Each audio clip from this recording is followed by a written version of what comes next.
Damn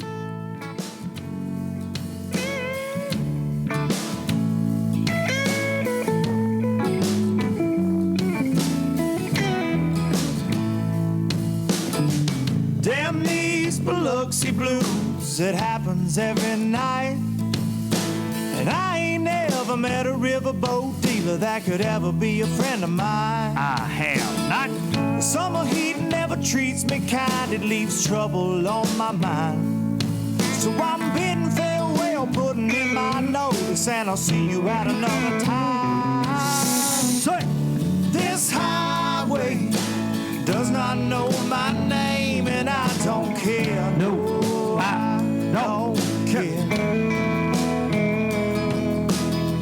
Headed my way for another place, and I got 3 good tires and a spare. Right to the hook right here. Let's just do it. Just a white line gypsy getting out of Mississippi with just enough gas to get there. Low, very low. Low budget live, not so live, coming to you from the Low Budget Live Bar and Grill, Bar and Bunker. Dang sure Bar and Bunker right now in beautiful southern Middle Tennessee. And it's the last one. It's the last one for this crazy, no good, rotten 2020 right here. And we're going out with a bang today. We got a good one. We got a good one today. Hope all of you had a Merry Christmas. You daggum low-lifers, you. I'm very glad to get to spend one more with you before we click the calendar over to 2021. Thank God. Thank God. And in case you're in a hole somewhere, Christmas around here was good. But then, unfortunately, a crazy person decided to blow AT&T up in downtown Nashville with an RV bomb. It's been, all over the news now, but we've been without phone, and we've got internet, but we've been without phone for a few days now, and it's starting to trickle back in and work some, but crazy to wake up to that on Christmas morning. And they're still sorting through all the details, but thoughts and prayers to everybody affected, lots of businesses. And fortunately, with this crazy Batman villain, whatever that happened, there were evacuation warnings coming from this RV before it blew up and was playing music and countdown. It was creepy. If you haven't seen any of those videos, they're not for the faint of heart, but go check that out. Some of the security cam footage of this thing, it just, man. And, the cops, the first responders that were there that did get some people out of some apartments that were surrounding the areas that were able to evacuate people. Man, it's just, it's a crazy tale. And of course, a lot of people spinning it and the internet's crazy. I've been on the internet for a few days, man, and we always know the internet's crazy, but you want to do a deep dive on something, let something like this happen. People are like, well, I think he did it because he hates Garth Brooks. And we all know that Garth Brooks is damn connected to Bin Laden and damn voter fraud or whatever, man. People are freaking nuts, dude. Nuts. Or it could be it's just, I don't know, a crazy guy blew up AT&T. I don't know. People are like, well, my cousin Denise works for Verizon, and she told me that AT&T has bodies buried under the street, and that's how they keep the phones working. And this guy knew it, and he blew it up to show the bodies. And he loves Joe Biden or whatever. People are freaking crazy, man. Twitter's the best place and the worst place to be when something like this happens. So, man, it's been wild. It was definitely, like I said, it was something crazy to wake up to. So hope all of you had a Christmas that was not that eventful, and you got to see your loved ones. I saw lots of people sharing the selfies from the front porches because they weren't getting to have that close Christmas that they normally have with their loved ones. We certainly did the same with my dad. We had a socially distanced Christmas with some masks. My dad, Marty D, has been he's got some health issues and things, and he has been very cautious of COVID since day one, and so we're trying to respect that, and we won't have many more Christmases with Dad. So, and unfortunately, there are a lot of people that aren't getting to do that. So, because we've had some folks near and dear to us in this community that I live in that have passed away from this. So we, it was weird. We were masked up in the house all day on Christmas, and air hugging. It was certainly different, but we got through it. And we got to spend time together, even though it was not the way we would have liked to have done that. But so as we move into New Year's, I just wanted to say, hope you guys and gals out there, you low life and son of a guns, had a very Merry Christmas. We always tend to get more than we deserve around these parts. Speaking of things we don't deserve these fine sponsors like StarTron, kicking ethanol in the teeth and bringing you low budget life for several years now.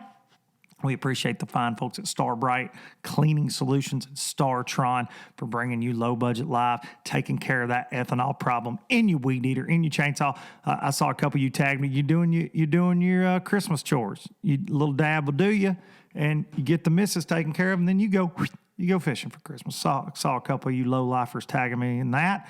It's always appreciated. But we want to thank the fine folks at StarTron for bringing you low budget live for another year as we close the book on 2020. We appreciate those guys. And definitely want to say thanks to, right there, one of our newest additions to the LBL world here, Sims Fishing Products out of Bozeman, Montana. Absolutely loving the clothes. Absolutely loving the Pro dry rain suit. It is... It's one of my favorites. Super lightweight, keeps you dry, and lots more to come from those folks in 2021 as we get back in action. But I am here to remind all of you low-lifers that you get one life. Fish it well. And last but certainly not least, the official, and I got a banner that's hanging over my shoulder. So my dudes at Express Boats, the official boat of LBL and the Traveling Circus, they sent me this banner. It's over my shoulder. I can just barely see it. I don't know if y'all can tell that this roof behind me, it's got kind of a funky roof line out here in the LBL Bar and Grill. And this thing it's a big banner. It's cool. It's one of the coolest things I've ever been gifted. And it says official sponsor of LBL. And it's got a picture of me driving a boat. And look like I'm mad. I'm just kind of actually just hanging on for dear life because the damn thing's so fast. But I got to figure out how to hang it. And I got it, but it'll block out the sun. It's a big banner, but anxiously awaiting my X21 Pro. We're getting closer every single day, and I would expect to have that thing here in the next few weeks. And I want to thank the fine people at Express for being the official boat of LBL and the Traveling Circus, and I can't wait to get that X21 with that Yamaha and tear up and down the lakes all over this fine country once we get into 2021 and we start making things happen again. So thank you to those folks. Also, real quick, these are folks that I don't mention every week that I should mention a lot more, but I want to say thank you to Eagle Claw Fishing. They have absolutely supported me, the Traveling Circus, my FLW career, just Luke Duncan Fishing in general for a very long time. Eagle Claw, Trocar, Laser Sharp, they're a great company. I feel very blessed to have worked with them for so long and into 2021 and beyond. I want to say thanks. Obviously, y'all know 6 Cents, fine folks, 6 Cents. Love those folks, love their products. They're a big supporter of all things Luke Duncan. Atomic Transport. Y'all hear me talk about Atomic, going on some fishing trips with those guys this year, but Shane McCauley and the folks at Atomic Transport have supported me for several years now. The folks at Waste Connections, amazing company in the waste management industry, non-endemic sponsor I've had for many years now. Abu Garcia. And we are re-upping with those guys again for 2021. Could not be more excited. Been with them for a couple years now. And then last but certainly not least, the amazing folks at Garmin Electronics, Garmin Force Trolling Motor, of course, Live Scope, that took over all of the bass fishing world this year. But I want to say thank you to all of them just because it doesn't get said enough. But and you're like, Luke, well, why don't they all sponsor the podcast? It's just the podcast is kind of different from a lot of things. And it's business. So we don't mention them on every single episode, but they're partners of the Luke Duncan universe, and I feel like I need to say thank you. So support the folks that support what you like. If you like this and you tune in, support the people that support me, and I promise you we'll keep doing this. All right? Moving on, and as I said, we got a good one today.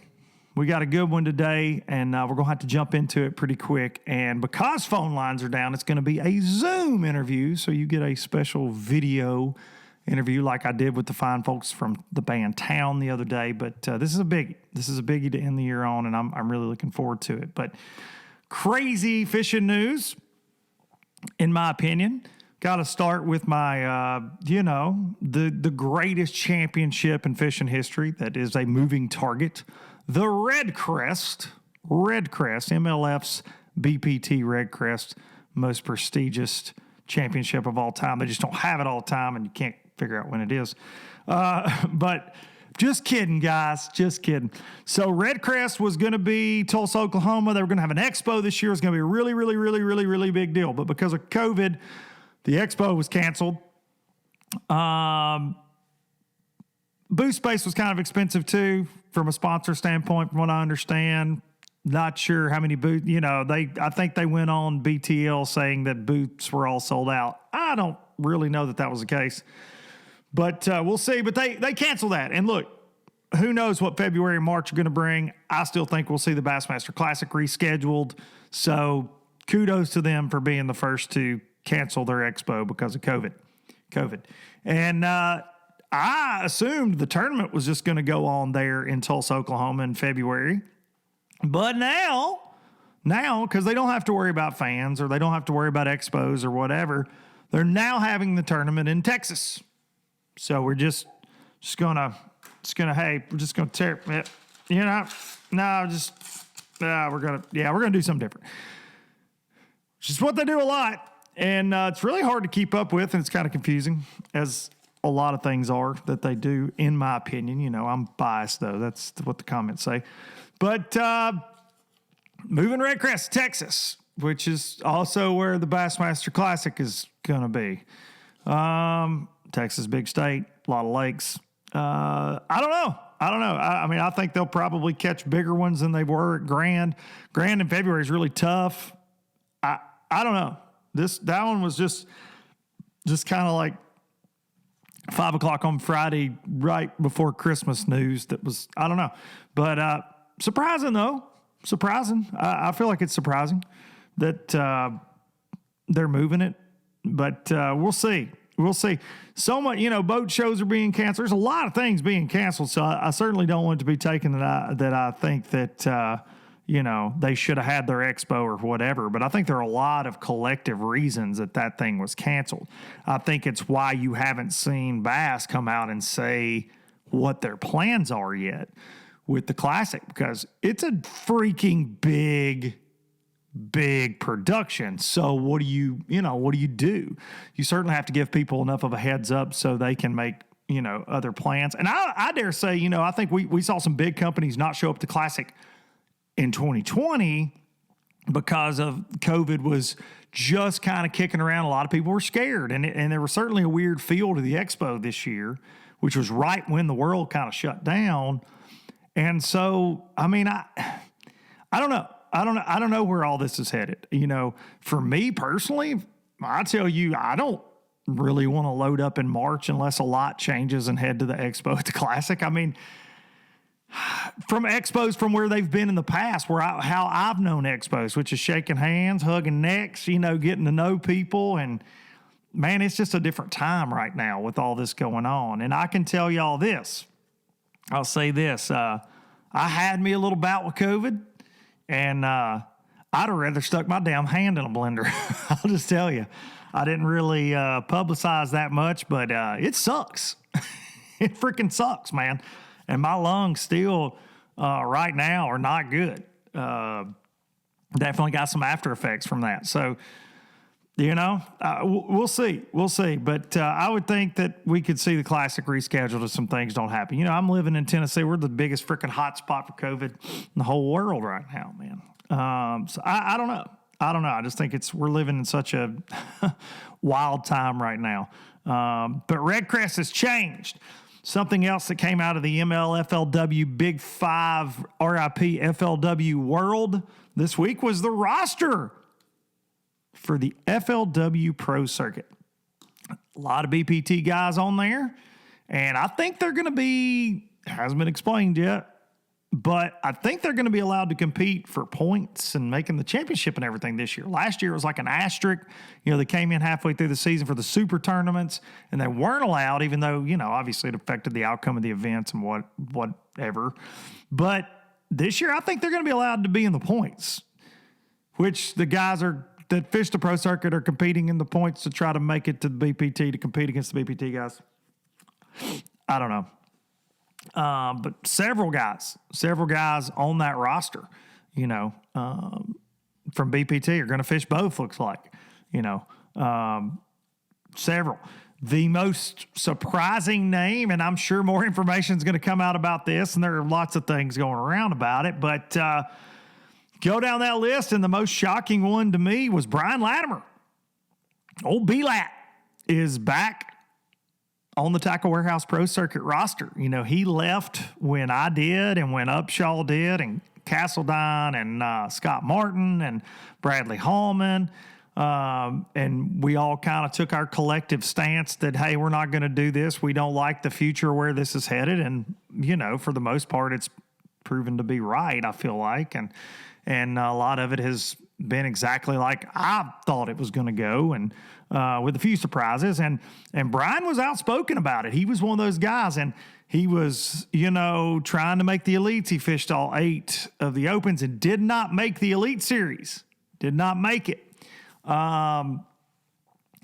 Now he's back on that list, and I don't know. There are things you can speculate, lots of different things. Brian made a post with his nose snarled up a couple weeks ago and said, I don't like the way this smells, #integrity on his Instagram. And I don't know.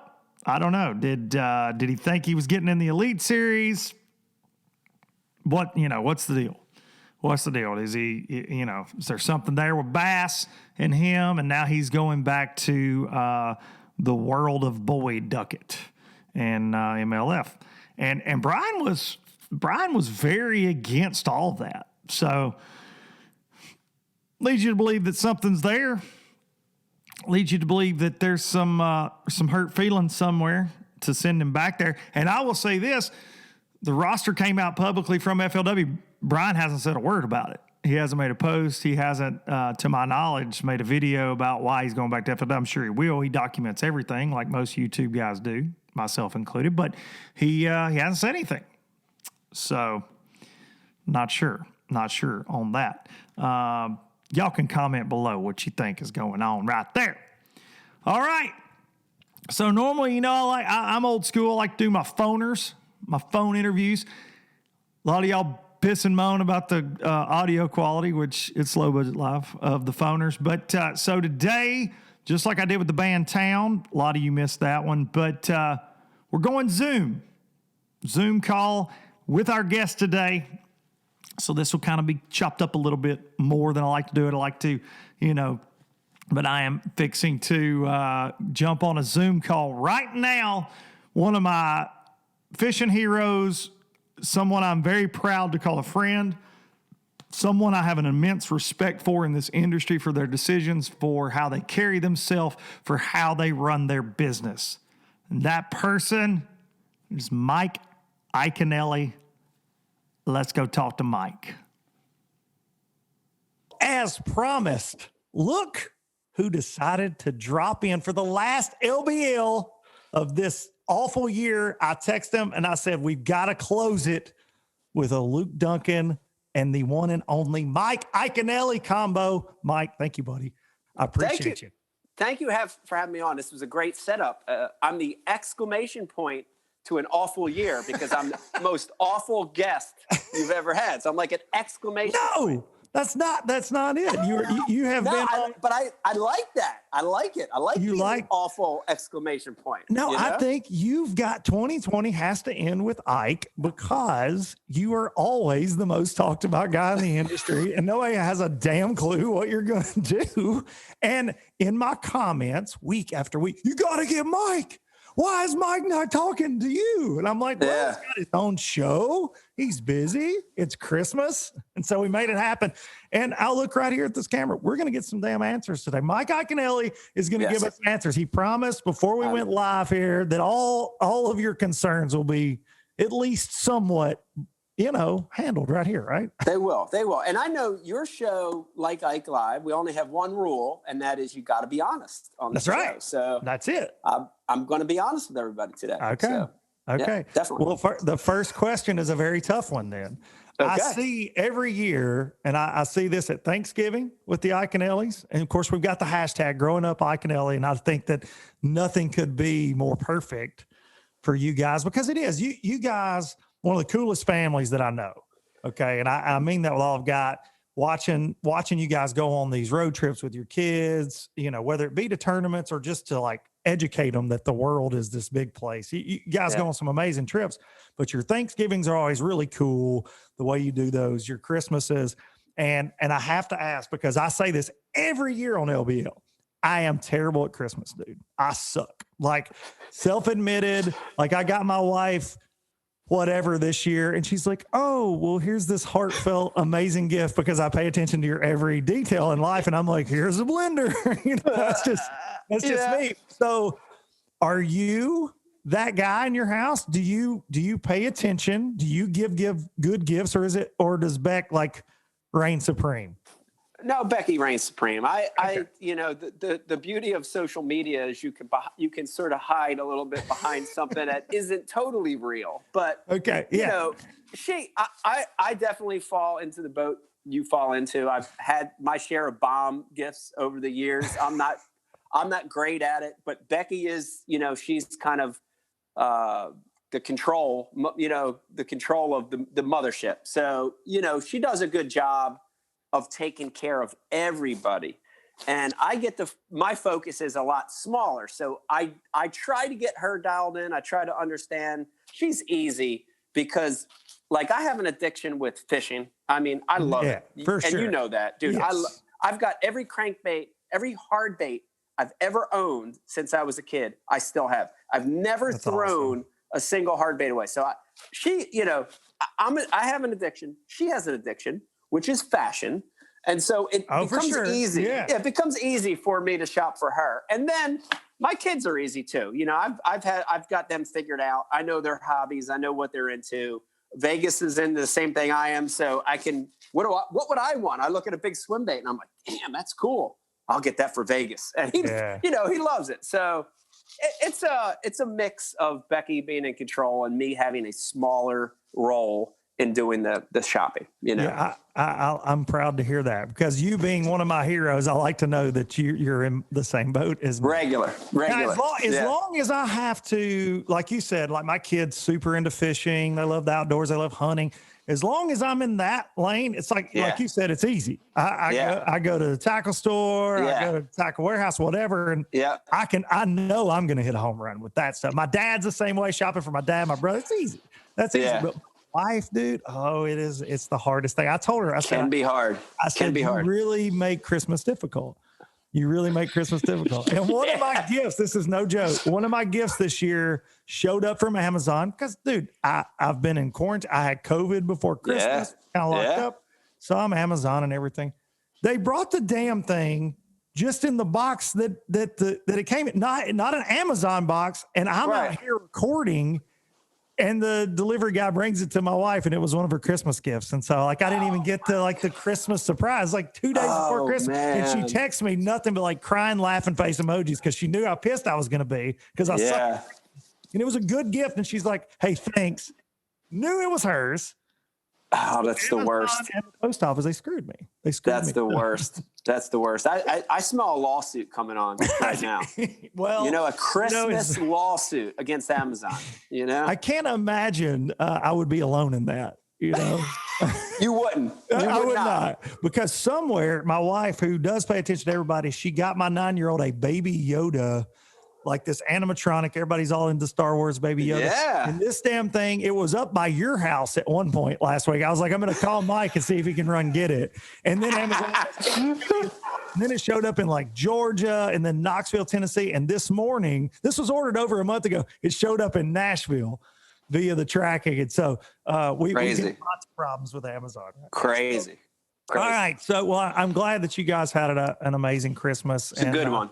It's a little different this year. You know, obviously, you know, I talked about that before. We had Christmas with my dad. He's super paranoid about COVID. So we all masked up and kind of separated in the house, which is strange, but you know, at least we got to be together, you know, because we thought that dad would just cancel altogether and just, you know, cause he's at the age, he's like, look, he's lost some of his friends to this. And he's like, hey, this is, we got to pay attention. So now we got that behind us. We're looking at 2021.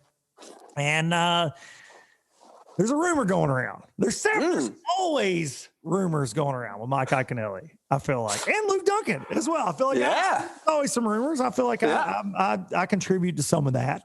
But with you, everybody wants to know what 2021 is going to look like for you. It's going to happen in a couple of days. This calendar's going to switch over, and people are like, hey, man, I heard he's going back to work at Dick's Sporting Goods.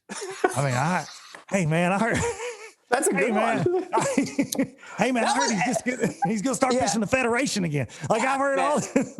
And here's the thing, Luke, you're saying these things jokingly and kiddingly. And I think of those times in my life, and they were awesome. Like honestly, working at Dick's was like the best thing that could ever happen to me. It was the best almost 3 years of my life. I had a job that I loved. I loved retail. I loved helping people. People would come in and say, I need a fishing rod for so-and-so. I'm trying to fish for this. My uncle needs it. And I got to help them. It was an amazing job. And it was a great time in my life. And so was the Federation. You know, I was lucky enough to be involved in the Federation when it was still the Federation before the split. And it was such a great time of my life and great time in my career. Man, I would go back to both of those things in a heartbeat, you know, to get to experience those things again, you know? So I know you said it kiddingly, but they were great. They were great moments. Well, they were influential moments in your life. You would not be Ike that everybody knows if it weren't for those situations. I dare say like Dick's Sporting Goods helped you. You know, I don't think you've ever had a problem really being in your shell. I won't say getting out of your shell, but dealing with the public, learning to talk to people. I mean, I would say that helped you, you know, I mean, took you right to Jimmy Kimmel for the love of God. It helped me more. It helped me more than you know, like working with the public, the side of retailing that a lot of guys don't see. All that helped. It helped getting me in with a lot of companies early on when I made the conversion to fishing the tour. I got in with Dick's at a different level. I made my initial connection with Daiwa when I was working for Daiwa back then through Dick's. So like all that stuff. That's crazy. It gave me an appreciation for merchandising, all those other things. And we would do a lot of crank calls from Dick's. So Dick's Sporting Goods, and if you work in retail, if you work for a big company like that, at the time, I was at Mount Laurel store 182 was our store number. So they already had 100 and some stores at the time. So it was big already. And they had a phone system that interconnected every single Dick's store. And that was trouble because, you know, once my stuff was done, we'd have slow periods and all my merchandise is out and I restocked and I did returns and did that, whatever. My job was done. We had a lot of time on our hands. So we would pick up these phones that were all interconnected and you could press the store number. It was like star 50, star 120, whatever. And other Dicks would answer. And me and my coworker that was the hunting manager at the time, Ken Klodnicki, we would go on these tirades of crank calls during work hours. Hopefully statute of limitations is that's Can you not get fired from a job you already I don't think that. I don't know, but this was all on the clock. But we would call these other stores and I would call for the fishing department. And the reality of Dick's, though, a lot of the guys that worked at Dick's, all of them weren't really fish heads. You know, there were some, but some of them you just get dudes that knew more about sneakers than they did about fishing. So we would call, and I would use all my voices, and I had like 7 or 8 different characters. And we would call, "Hello, you got rattle traps there?" And, you know, just like go on these long crank calls until like literally we had them so flustered, they would hang up on us, or we got tired and we would hang up on them. But fun time in my life. Fun time. That's awesome. Well, obviously you went from that to the successful pro career, which nobody knows where this is headed now. You're a competitive guy, but you've decided to step away from the Bass Pro Tour. I think it's fair to say you're not on the roster. You've stepped back from that, but there's a vicious rumor going around. And for me, I like the rumor. Okay. I like the rumor. I may or may not have started the rumor even. Right. But as you know, we talked about it on Ike Live the last time you graciously had me on, you and the guys. I'm going to be hosting the NPFL's inaugural season and their live coverage, but there is an empty co-host chair. And I have posted about this. There's been a lot of people that they've asked that are like, I wouldn't go to Walmart with Luke Duncan. Why would I join him side by side? And I'm seeing a lot of comments on the internet right now that people think that you quit the Bass Pro Tour, your competitive career, that this illustrious career, would join me at the desk. And I just wanted to know, would you like to address that on Low Budget Live at all? Sure, I would. And you know, honestly, you know, and again, this is the rule of our shows. You have to be honest. Yes, transparency and honesty. Honestly, 100%, with all seriousness, look everyone in the eye, look you in the eye, and tell you that 2021 is a year change for me. But in 2021, as we talk right now, I'm as confused as everybody else. I'm not kidding when I tell you that. And this is such a weird feeling to be, gosh, we are days away from January 1st, 2021. And I cannot honestly tell you what the year will hold for me. So, you know, so the bad thing is I think maybe a lot of people were looking for an exact answer. Can't give you that. The good thing is it could be one of many things, or 2 or 3 of many things for 2021. I honestly don't know. I can tell you this though, and I haven't mentioned this before on anybody's show. Becky and I always like to say we, because we're family. We're also in business together. We're really, really, really lucky, blessed, fortunate to not feel cornered in our life and in our business and our career. You know, and the reality of it is so many anglers, so many people in the sport fishing business sort of are, you know, you're forced into a segment, you know, you're pushed into a certain corner of the sport. And we're really, really fortunate that we're not in that position, right? So, you know, so 2021 might not be competitive fishing. It might be announcing like what you're doing. It might be emceeing. I mean, what a cool gig that would be to look at the sport from a different side. It may be, you know, and I've been honest about this. I'm working on a really new cool concept TV program, and it may be that. I hope it's that. We haven't. That project's not greenlit yet. It's getting really close, but it may be that. It may be competition. You know, if in the next couple of weeks none of these other things materialize, I may just go back to fishing because there's not enough work for me in 2021. I might end up back at one of the tours. So it's hard to answer it because I honestly don't know. But Luke, I am as competitive as I've ever been. When I fish an 8-boat winter league, which I did yesterday, I want to beat your brains in.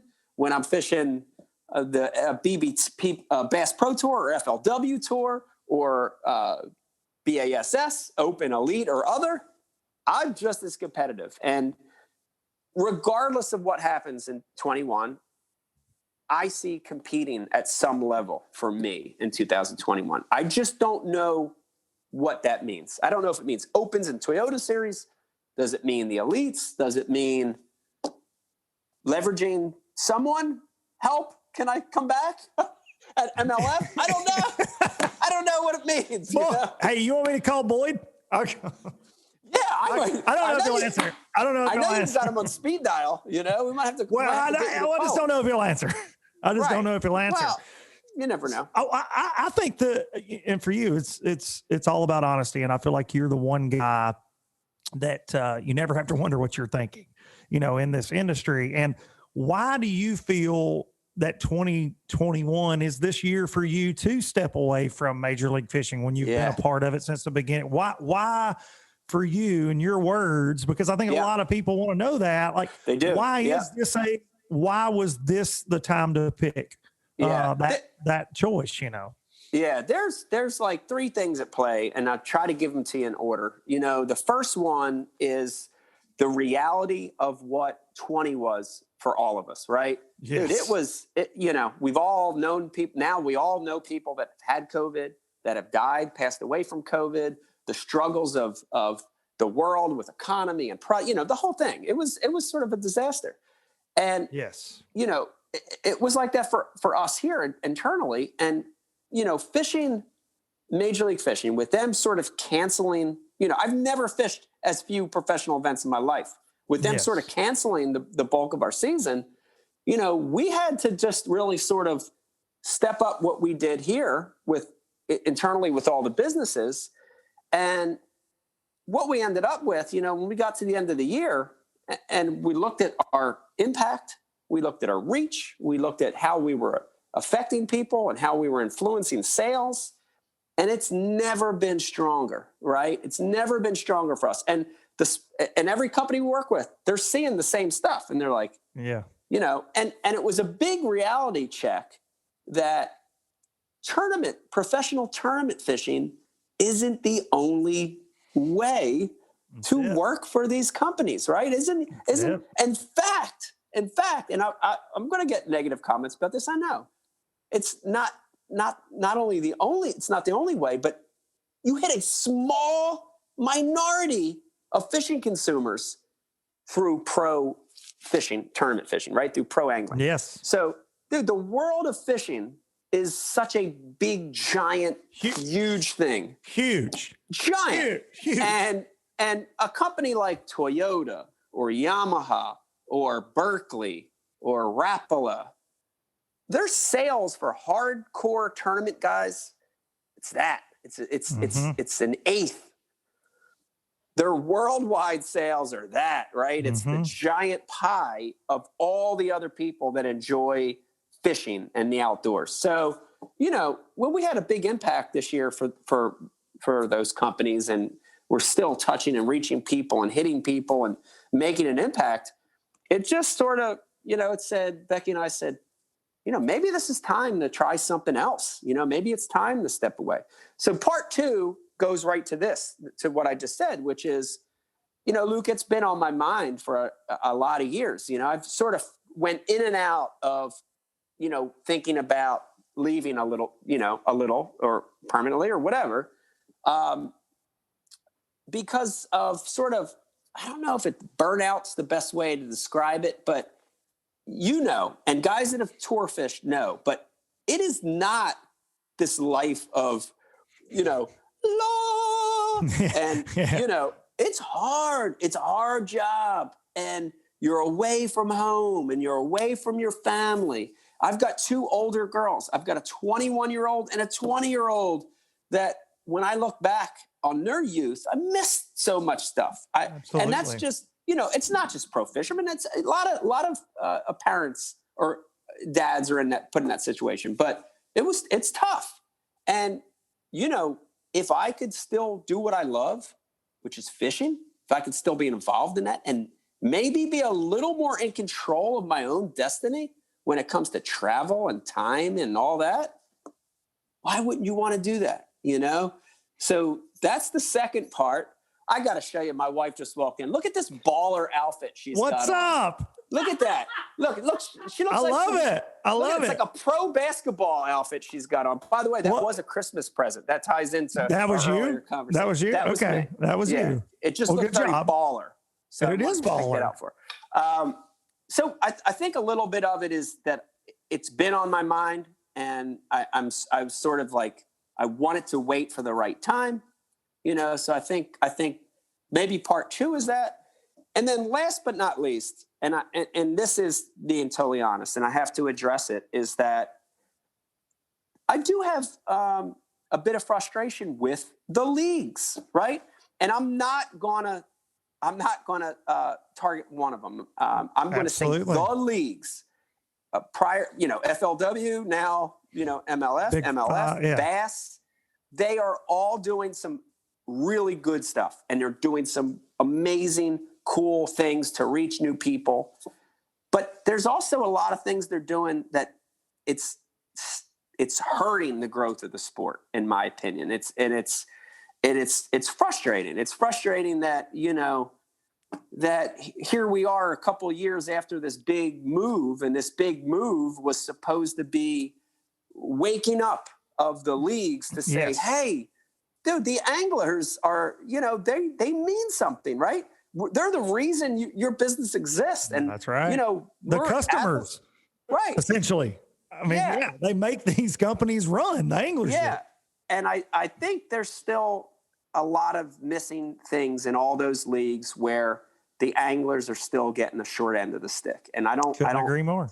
I don't like it. I wish it would change. I hope it changes in my lifetime, where the anglers have a little say, they have a little bit of power, they can control their own destiny a little bit, rather than just being a number in a business proposal. That's worst thing that could happen. And that, the argument, I battle this all the time, even on our show, as people say, well, Bass and MLF, they're businesses just like any other business, just like a John Deere or a Coca-Cola. They're businesses, and you got to be cutthroat and you got to make money.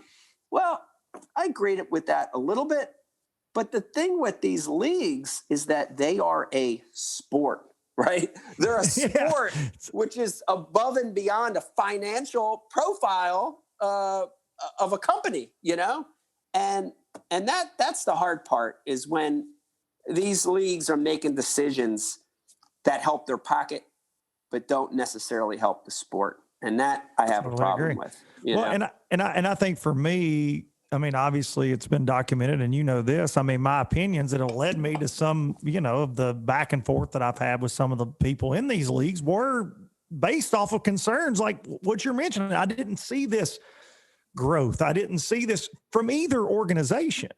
And here we are again. And I think what you just said, man, you echoed so many things that I've said.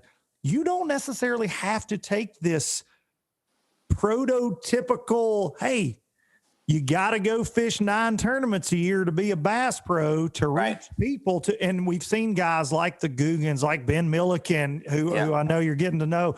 We've seen these YouTubers, we've seen these quote influencers, these promoters take a different approach, and they're reaching people that pro fishermen aren't reaching. They're reaching people. And that is growing the sport. That is growing the sport. And so I love that you said that, and I love that you said, hey, I can kind of do my own thing. I can make my own schedule instead of having to show up when Bass or MLF tells me to. That was my 2020. When I stepped away from tournaments for the first time in 5 years, I'm like, you know what? I want to go to Florida and film a fishing trip in February. I'm going to go do that. And I go down there for 3 days and I come back home to something else. And that was kind of my year. And it was, I mean, of course, COVID kind of rocked everything, but it was so nice. That part of it was nice, is not being on somebody else's schedule. And like you said, at the end of the year, if I look at everything that I feel like I accomplished for the people that partner with me, it was actually better this year than it was when I fished 6 or 7 FLWs or whatever. So I think we will see this. And I think this goes for, I talked about this last week with, goodness gracious, it just left me. Who I even had on last week. This is terrible, Mike. Who didn't you have on last week? That's the question. Last week is the question. No, I know who it was. It was Pat Schlopper, who is a Elite Series rookie, but he quit his job. He worked at a sporting goods store 15, 17 years, quit this year to pursue making the elites, and he double qualified. He won the Federation, the Bass Nation Championship, and made it through the Eastern Opens as well. But he and I were talking about how it's drilled into you from a young age, hey, you got to have a 9-to-5, you got to do this. And we're seeing so much of these younger generations now, that's not the case anymore. You can have, like, I've got 4 jobs right now. I never thought that would be the case, but you know what? It's no different than what you're headed into. And man, I think 2021 is going to be awesome, especially having you at the co-host desk, you know? Yeah, I'm excited. And hold on, so I get something in my eye right there. Something in your eye? I get something in my eye right there. I don't know if it's dust. I think a little dust or fuzz got in there. You said the leagues. You said a lot about the leagues, and NPFL likes to refer to themselves as the league. So there you go, conspiracy theorists. Have fun with that. I like it. And you hit it on the head. You know, there's so many ways to reach people, and doesn't necessarily all have to be through pro tournament fishing. And we've seen that, you know, digital content is king. And you know, content doesn't have to be generated from a pro tournament. So not at all. But the reality of it is we've fielded so many comments here that has said, you know, don't retire. You know, what are you going to do? And dude, the reality is, dude, if nothing else got added on the plate for 2021 between Bass University and Ike Live and Going Ike and the Ike Foundation and all the other stuff, dude, there is not enough time. There's not enough time. There's 365 is not enough to do all that. So, no doubt. You know, this isn't a retirement. I want everyone to know I'm not retiring. That's a terrible word to use. We're not getting rid of Mike Iaconelli in the fishing industry. No. That's not going to be the case. No, we work in 5 and 10 year plans, Becky and I. So I know when that's going to be. You know, when I get that magic number, you know, that mid 60s to 70-year-old range, that's when you're going to see the real R word. I'm going to sell everything. Oh, yeah. We're going to sell everything. Every material possession we own, you'll see it on eBay. We're going to maybe do it through Brody the Lake. We'll bring him back. I don't know. We're going to sell everything and move to like Fiji and buy like a hut or something. And then you'll never see me again the rest of my life. Well, can I get one text message before that happens? Because I want some of those hard baits you're going to get rid of. Absolutely. Yeah.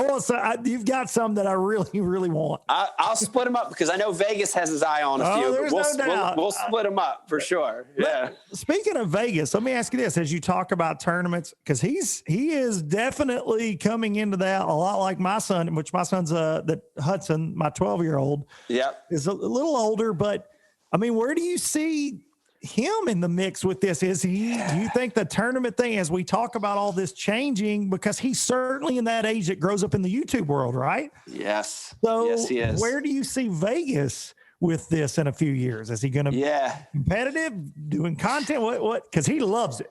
Like the joy on that child's face when you post a video, you can't fake that. You can't. You can't make it. He loves it, man. He loves it. He loves it. And it's you know, the thought of not being gone as much in 21 is definitely exciting to me, to spend more time with all of my kids, but you know, especially Vegas, and you know, with what he's doing in fishing.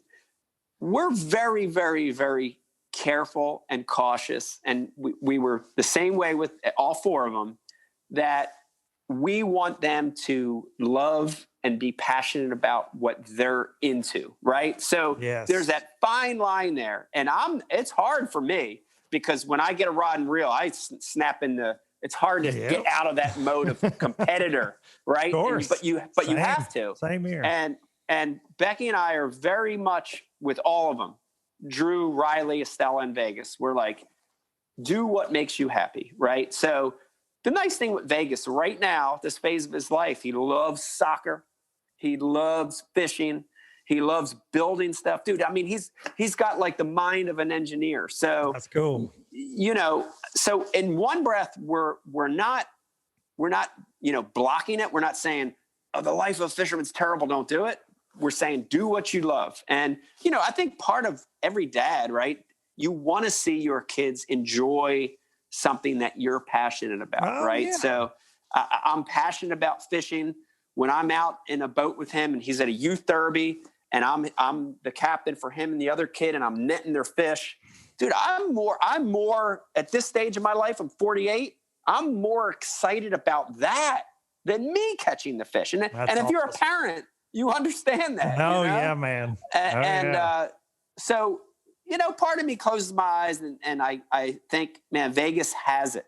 He has what it could take to be a pro, right? He has an understanding of how to promote at his age. He's not even 10 yet. He has the natural ability, which is a hard thing to teach. And when I watch him, he's doing things that I haven't taught him that he's doing very naturally. Like, so that stuff you look at, cool. you look at it, you're like, man, that would be great. That would be so cool to watch him, follow in my footsteps. I think part of me says that'd be awesome. And then the other part of me says, do you really want him to go through the highs and lows of, dude, I there's been days where I felt like the lowest person in the world. And then most manic lifestyle that you could ever pick. Yeah. Then the next week you're on top of the world with a big blue trophy. I mean, and you think, do you want that for him? How cool would it be if he went on to college and became an engineer and could build something that made a difference in the world? So we want to leave it open. And I'll say it again, and this is a great motto. If you're a parent, if you're a dad or a mom listening to this is a great motto.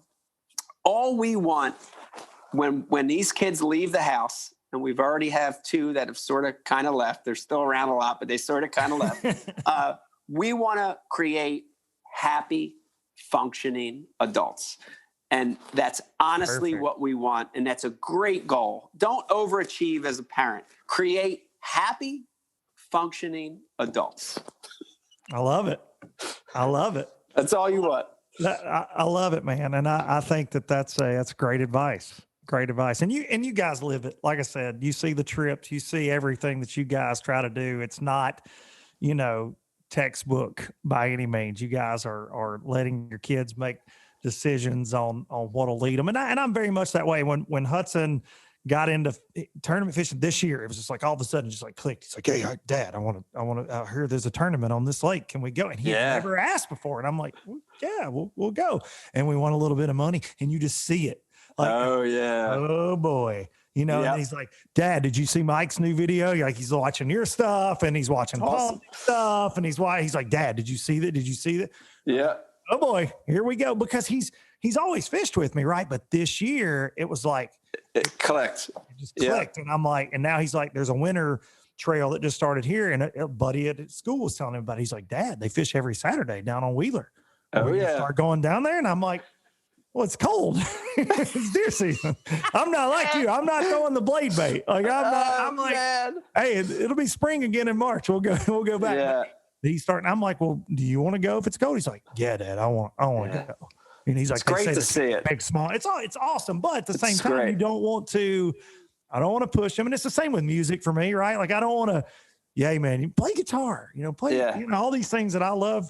So I very much respect that mentality you guys have, man, because they've got to find it on their own, or they could end up resenting it at some point, right? Like, if they gotta love that, hey, fishing, it's the only thing we do here, guys. Fishing, you know. They gotta find it on their own, and when they find that thing, that passion, it's going to make for a happy life. You're going to be engaged in something that you love to do every day. So Vegas is having fun. He's enjoying it. And I'm happy with that at this stage. So I don't know what it'll lead to, but it's great. All right, buddy. I got one more thing. Cause I know Beck, I feel like she's going to give you the hook. She's like, "Hey, we've got stuff to do in here." Not on a Sunday. There's no hook. Not on Sunday. There's no hook on Sunday. Well, now, I appreciate you taking Friday, there's a hook. Monday. Yes. I can imagine. You are such and you have coined this term that we all use, but this fish head, like you do, you don't care if it's perch, pickerel, whatever. Like, you love catch fish, and I'm the same way. I don't care if it's trout. I saw you did the Uncle Larry's thing the other day. You went trout fishing. Just so many. You don't care, man. It's like your show. You're traveling around the world. You're catching all these different. It was awesome. I love that. And I've got to ask you this, though, based on your just love of catching fish. What do you think? Now, I saw you post the new Lowrance active target. I'm a Garmin guy, so I've had live scope for a very long time. What was your takeaway this year from this new technology Good, bad? What does it mean for the sport? What's Mike Iaconelli's take on this? That's such a good question. And you get so many different answers depending on who you survey. You know, we had Randy Blockett on Mike Live a few months ago. And live scope and active target, that technology is the devil as far as he's concerned. Oh, yeah. And for a lot of people, you know. Yeah, for a lot of people. And there are other people that think it's the, you know, the best thing since side imaging, since side scanning. So, you know, I come from the school of thought that you should embrace technology. And, you know, change is going to happen in everything in life. Every part of your life you're going to encounter change. And, you know, I've always been one to sort of embrace it, you know, so I'm not a hater of the technology. It's a tool like everything else, right? Active target and Garmin's technology, they are tools just like you have to learn how to fish a spinnerbait. You have to learn how to flip a jig. You have to learn how to drive a boat. You have to learn, you know, they're all skills and techniques, right? So, you know, I'm the best example of it. I was one of the few that did not jump ship. You know, I didn't have it. And I watched in awe as guys were dominating with it. And I saw it from afar, but I never even got to play with one. I just never was in a boat that had one or anything like that. So when I saw Lowrance's for the first time, your eyes kind of pop out of your head. But even now, I've had it now for about 3 weeks installed on my boat. Even now, I don't know it yet, right? It takes time. I'm in that phase where I'm trying to make sense of it and see when it would help me and when it would hurt me. I can tell you yesterday. That's a good point. I fished a winter league yesterday, okay? The water temperature wasn't that cold. It was 42 degrees. I saw the winning fish all day, and I sort of chased them all day because I saw them. When you see them, it doesn't lie. This technology, if that's a bass toward the bottom, moving around, that's a bass moving around. So yesterday it sort of sucked me in, and I could see where the technology could hurt you really, really bad, right? That is the most interesting point anybody's made about it, because I've lived with it for 3 years, and it very much can take you down rabbit holes. Oh, yeah. Very much. You're looking at 30 right here on this point. Well, they may not bite. They may be there for a reason. You might need to be flipping trees. You know what I'm saying? And you go, oh, well, I've got this technology. I need to embrace this. I need to do this is what I need to do. Yeah. And it's just, you could compare it to a technique. You know, there's even the Alabama rig. Guys hate the Alabama rig. But the Alabama rig could make you a champ, or it could screw you really bad, just like this technology. So I'm embracing it. It's actually I've got a handful of resolutions for 21. And one of them is to learn this technology. I want to be really good at it. You know, when my first derb happens in 21, whatever that is. Oh, I thought we were getting it right there. No, I want to be ready for it. I want to be ready for it, you know, with this technology. So I'm embracing it. Well, I figured you would, but I never, the answer you gave right there, man, that it could lead you down a rabbit hole. That is one that people won't think about, because there's so many comments online. That's not fair for the fish. It's a miracle drug. It's like the Alabama rig. And I have a lake 20 minutes from my house. It's a Tennessee state owned deal full of 4 to 6 pounders. Okay. This place has as many of that class as anywhere I've ever been. Yeah. And I was in my area, the first one with the original Panoptics and then Live Scope. And listen, for 2 years, and there are no tournaments on this lake. If my kids and I wanted to go catch some big ones, we just went out there and just caught big ones. Yeah. But now several other people have it. And these fish that used to be completely untouched are not. Yeah. No. And so it's not a miracle. And you're watching them slide up on your swim bait and turn away. Look at your jerk bait and turn away. So it's ever evolving, just like you said, the Alabama. Yeah. Think about when deep diving crankbaits first came out. I mean, it was game over. You got a crankbait in 20 feet of water. First time a DT20 hit something, well, of course they ate it. Think about how many of those they've seen on Pickwick now. Yep. They're used to it at this point. Yep. So you got to keep changing, keep evolving. And it's just like that. It's like you said, it's just another tool. So Another tool. it's going to be interesting to see where all this goes, because my God, if in 2021, this is where we're at, I mean, what's next? Because that's the scary part for me, is where we're headed with all this. But I can't wait to see it, man. Yeah. Just like I can't wait to see you on the Elite Series MLF MPFL kayak tour this year. Say them all, baby. Oh, yeah. Oh, put them all in there. One more quick thing. Kayak tournaments. Yes. Will we see you again in kayak bass tournaments this year? Because you did it last year. Yes. Will we see you? At least give us that. At least shut LBL down with that. Yeah, that's an easy one to answer. And absolutely 100%. I will fish more professional kayak events. And, you know, the great thing about it is there's several leagues, just like in the pro bass fishing ranks, there's several leagues. So you'll see me at a Hobie event. You might see me at a KBF event. You know, I'd like to cherry pick a few just to get into them. And Luke, it's as competitive there. Oh. You know, I got a lot of comments saying, oh, what are you gone down to that level for? And you know what, dude, that is not the case. No, not at all. You know, like those anglers are so good at what they do. They're as good as some of the best fishermen in the world, you know? So I have a lot to learn over there. It's not as easy as a different game.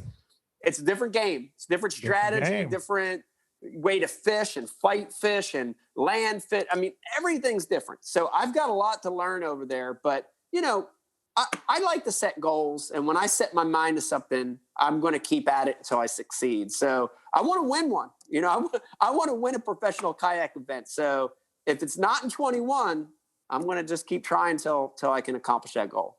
I love it. I love it.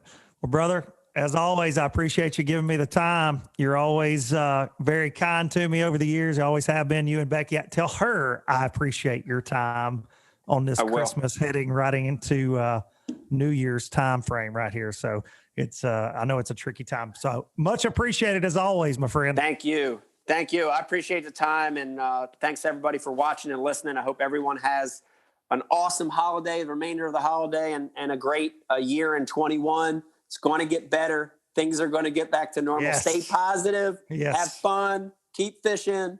And I hope to be back on again soon. Or maybe next to you in the chair doing a little commentating. Oh, you never know. Lots of wink. Can I wink with both eyes? I don't even know. Mike Iaconelli, everybody.